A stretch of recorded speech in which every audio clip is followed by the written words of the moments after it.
And we're now cutting live to India's Supreme Court, where the hearing for the Kolkata trainee doctor's rape and murder case is underway. This is to remind our viewers that the Apex Court took suo motu cognizance of the matter and listed it as the day's top priority. For more on this, our correspondent Dharamjot Kaur is joining us on the phone line. What are the latest updates that you're getting from the Supreme Court, Dharamjot?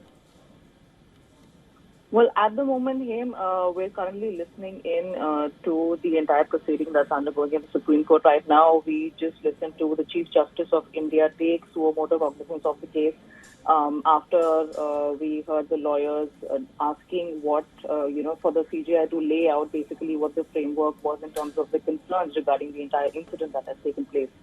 And we just heard the CJI D.Y. Chandrachud mention how there is literally a virtual absence of a safety framework for young doctors and interns, and especially for women doctors in light of the ghastly incident that took place. We also heard the CJI mention, a couple of very explicit pointers in terms of what the case needs to focus on in terms of the infrastructure for young doctors and interns, taking into consideration especially the female doctors and medical practitioners in the industry. So he also talked about basic facilities like duty rooms or resting rooms being available for doctors, an entire national protocol and infrastructure, as he mentioned, that needs to be put into place as a matter of creating safe conditions at work. So the CJI was very explicit in pointing out that this isn't just about ensuring safety in terms of working shifts, but creating an entirety of a safety system in the health industry, given the number of hours and the working conditions that the doctors work in.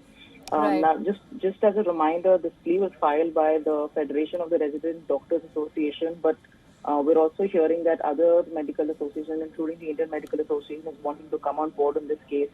So it's going to, it's going to be a long day. We're going to, keep following on the updates that we're seeing in terms of the case and how it is fast-tracked by the Apex Court. All right. Well, Dharamjot, thank you so much for bringing us the latest on this. As you mentioned, we'll of course continue to bring all the developments as and when they come in through the course of the day. For latest news, download the WION app and subscribe to our YouTube channel.